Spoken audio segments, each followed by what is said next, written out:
from barely worth thousands to wait, how many millions. You know what annoys me more than open corruption? Moral cosplay. Ilhan Omar has spent years branding herself as the broke, bullied underdog of Congress, the soft-spoken refugee, the daughter of struggle, the one who understands the poor because she is the poor. Then the 2025 financial disclosure drops and suddenly Madam is sitting on a portfolio that lands somewhere between $6 and nearly $30 million, not 30,000, 30 million. And before anyone jumps in the comments with net worth estimates are messy, yeah, I know, congressional disclosures use ranges so we don't get a clean number. Cool. But even on the lowest end of those ranges, she and her husband are now firmly in "you will never worry about council tax again" territory. And that's the first red flag for me. 2019, negative net worth, student loans, credit card debt, regular working class struggle energy. Early 2025, publicly mocking rumours of big wealth, insisting she's barely worth thousands. Mid-2025 filing, suddenly co-owning stakes in companies valued in the millions, possibly tens of millions. I'm sorry, but that's not a good savings account. That's a career move. That's a strategy. That's a pivot from representing the people to leveraging the people.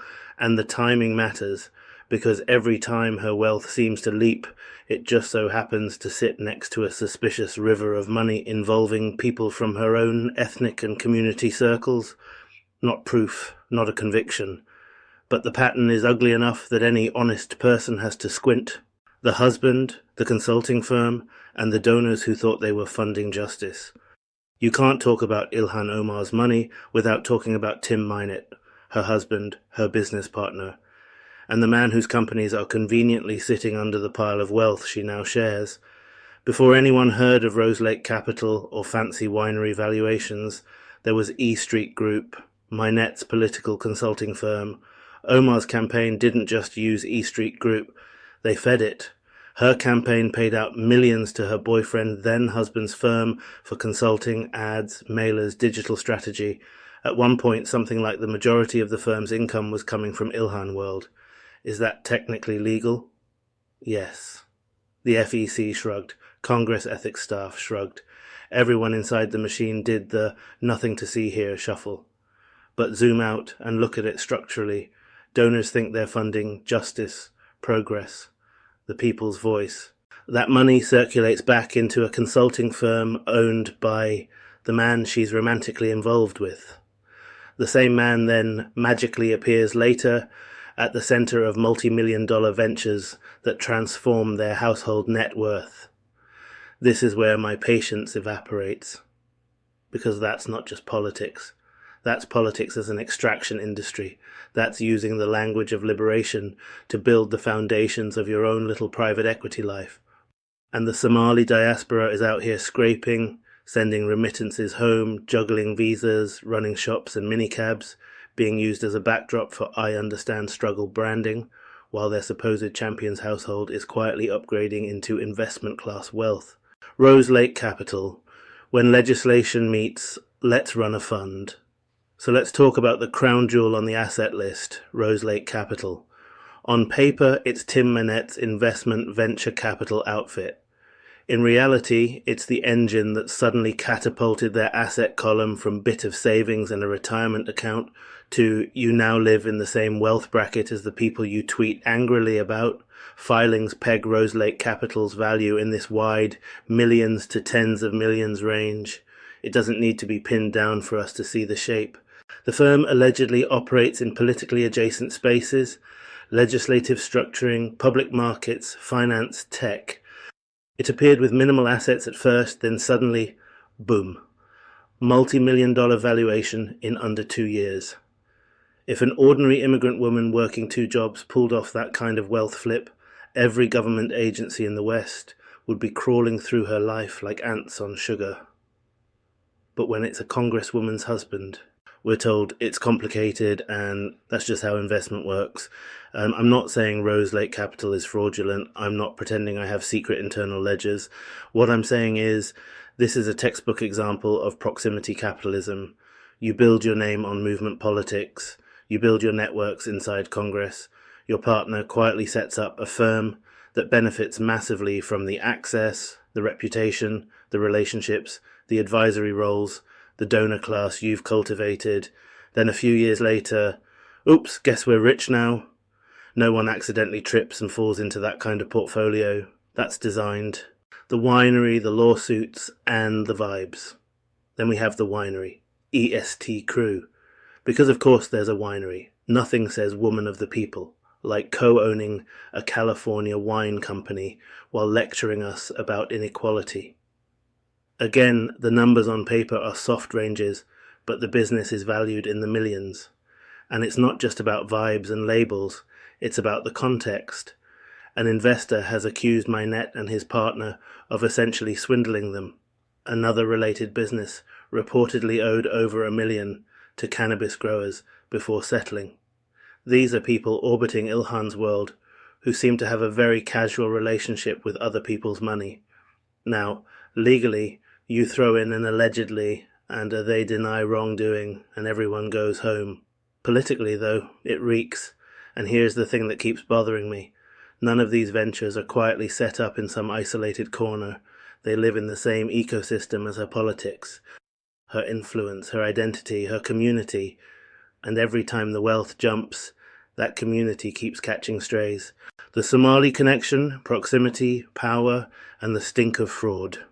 Let's go there properly because this part will be delicate, and people love to pretend nuance doesn't exist. There has been massive fraud involving parts of the Somali diaspora community in Minnesota. That's just a fact. We're talking about the Feeding Our Future free meals scandal, where hundreds of millions were stolen from a program that was supposed to feed children. Shell organizations, fake invoices, imaginary meals, lavish spending on luxury cars and houses. It was a criminal free-for-all in the name of helping kids. Now, let's be precise. Ilhan Omar has not been charged with involvement in that fraud.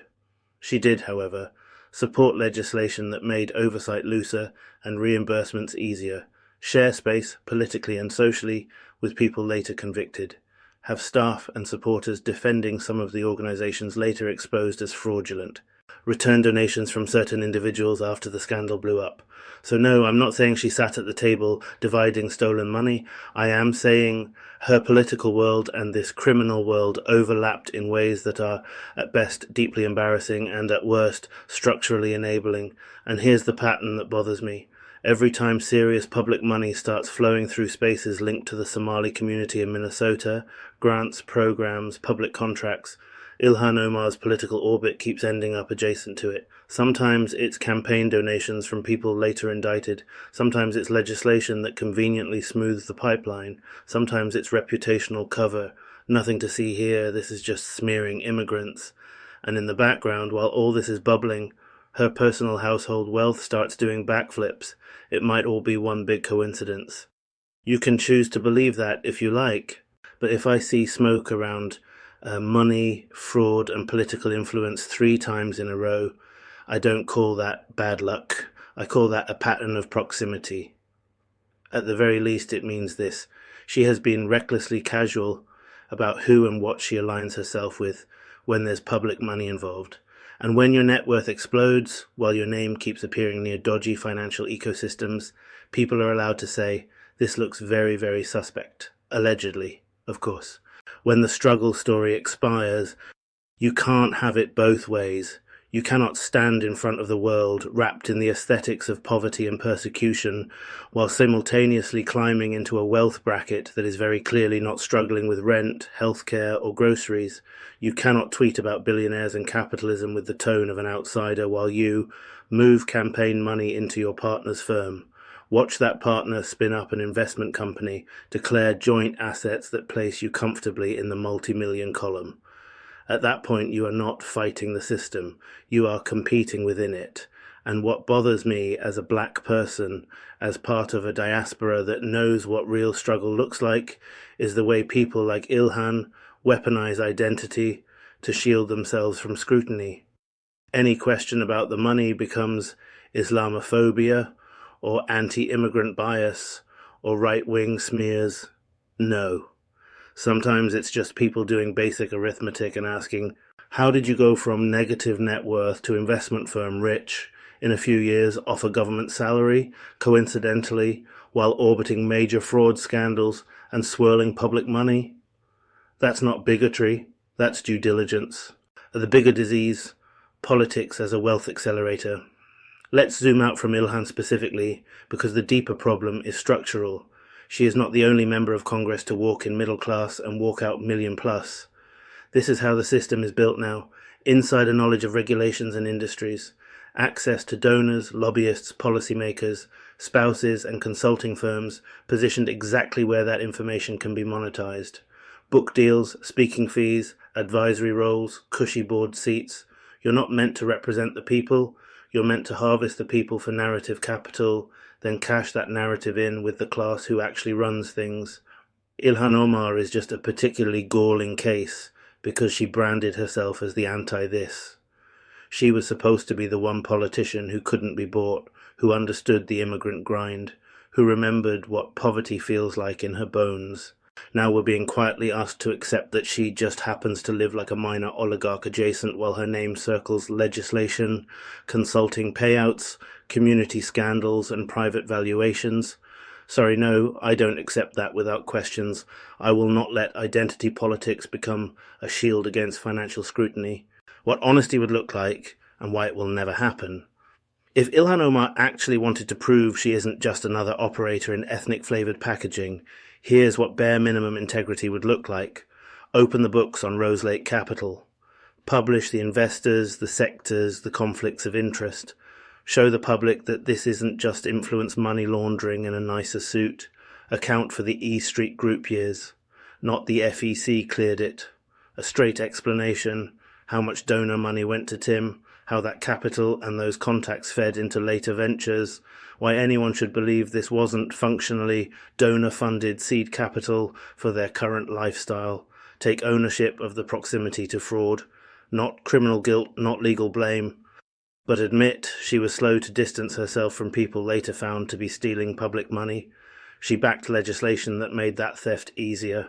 She used "my community is under attack" framing to deflect criticism that turned out to be justified.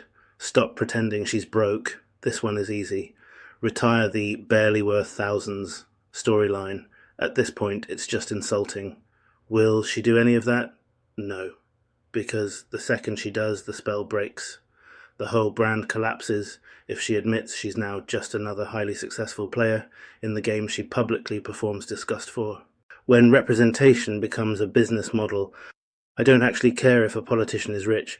I care how they got rich and what story they told while they were stacking.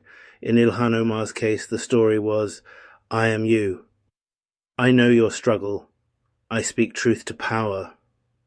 The reality from the money trail looks more like, I used your struggle as marketing. I funneled political energy into a household empire. I am now close enough to power to invest in it directly. And layered on top of that, we have the very uncomfortable fact that some of the biggest frauds and financial scandals around her have involved people from the same community she claims to fight for. Again, not proof of her guilt, but absolutely grounds for saying, this is dodgy, this is suspect, this deserves hard questions, not hashtags. If your movement can't look at its own heroes and say, explain the money, then it's not a movement, it's a fan club. So, yes, I will keep talking about Ilhan Omar's net worth, her husband's companies, and the fraud-laden soil all this wealth seems to grow out of. Not because I hate her, or Somalis, or Muslims, but because I hate being lied to. If you build your career on the poor, you don't get to quietly upgrade into the millionaire class and tell us it's none of our business how you paid for the view. You wanted to represent the people, then the people are entitled to follow the money. Not right, not left, just real.